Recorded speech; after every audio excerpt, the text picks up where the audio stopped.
আজ ঝুলনের তৃতীয় দিন।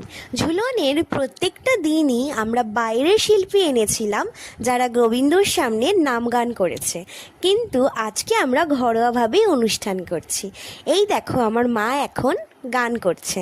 তোমরা বলো কিন্তু কমেন্টে যে আমার মার গান তোমাদের কিরকম লেগেছে।